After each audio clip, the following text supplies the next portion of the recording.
Praise the lord.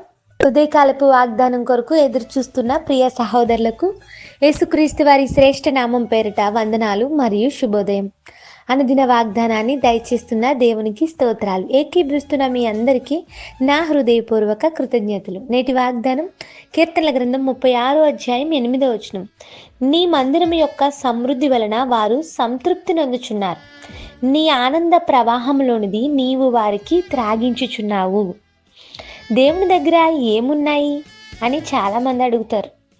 ప్రభు దగ్గరకు వస్తే మాకేం కలుగుతుందండి అని, యేసు ప్రభువుని అంగీకరించడం వల్ల మాకు ప్రయోజనం ఏంటని ప్రశ్న ఎవరిలో అయినా కనుక ఉంటే కీర్తనకారుడు చక్కని సమాధానాన్ని ఇస్తున్నాడు. దేవుని దగ్గర సమృద్ధి ఉంది, సంతృప్తి ఉంది, ఆనంద ప్రవాహం ఉంది. ఆ ఆనంద ప్రవాహంలో మనందరికీ పాలు పంపులు ఉన్నాయి. దేవుడిచ్చే ఆనందం శాశ్వతమైనది, పరిశుద్ధమైనది. లోకం కూడా మనిషికి ఆనందం ఇవ్వాలని ప్రయత్నం చేయొచ్చు, కానీ ఆనందం శాశ్వతం కాదు. ఈ లోకంలో ఉండే ఆనందం ఈ రోజు ఉంటే రేపు ఉండకపోవచ్చు, కానీ దేవునిలో ఆనందం దినదినాభివృద్ధి చెందుతూ ఉంటుంది. ఏముంది దేవుని దగ్గర అంటే సమృద్ధి ఉంది. నీ జీవితంలో ఈరోజు సమృద్ధి లేని స్థితిలో జీవిస్తున్నావా? అయితే ఒకసారి ప్రభు దగ్గరికి రా.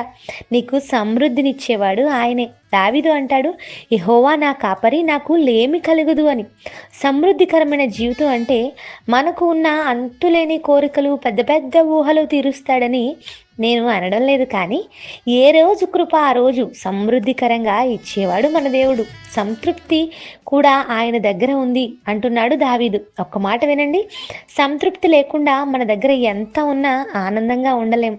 ఎంత ఉన్నా ఇంకా ఏదో కావాలి అని పరిగెత్తి నాశనానికి అప్పగించబడేవారు కూడా లేకపోలేదు.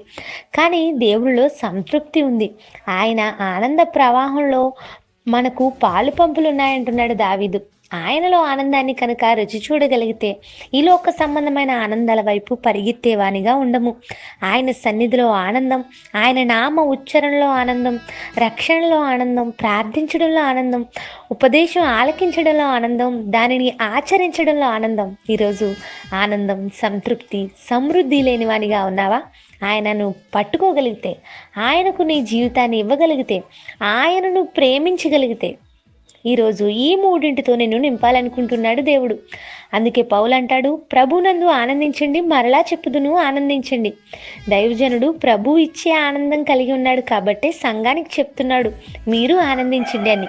సమృద్ధి, సంతృప్తి, ఆనందం నీవు కలిగి ఉన్నప్పుడు ఇతరులకు కూడా నీలో ఆనందాన్ని పంచేవానిగా ఉంటావు, ఆనందింపజేసేవానిగా ఉంటావు. ప్రభునందు సంతృప్తితో ఇతరులను నింపగలవానిగా ఉంటావు. ఈరోజంతా ఈ వాగ్దానాన్ని ఆధారం చేసుకుని ప్రార్థించండి. ఈరోజు ఈ మాటలు దేవుడు మన జీవితంలో నెరవేర్చునుగాక. ప్రార్థన. దయగల మా తండ్రి, మాతో మాట్లాడిన మాటలు బట్టి స్తోత్రాలు. ఈ దినమంతా మా ప్రియులను ఈ మాటల ద్వారా, ఈ వాగ్దానం ద్వారా బలపరచండి. నీలో ఉన్న ఆనంద ప్రవాహంను మాకు త్రాగించు దేవుడుగా ఉన్నందుకు స్తోత్రాలు. సంతృప్తిని, సమృద్ధిని, ఆనందాన్ని నీ మందిరంలో చేరడం ద్వారా మాకు దయచేయండి. నిన్ను ప్రేమించు వారముగా, నీలో ఉన్న సమృద్ధిని అనుభవించు వారముగా మమ్మల్ని ఉంచమని అడుగుచు క్రీస్తు ప్రభు నామంలో అడిగి వేడుకుంటున్నాను తండ్రి. Amen. Have a blessed day. Thank you all. God bless us.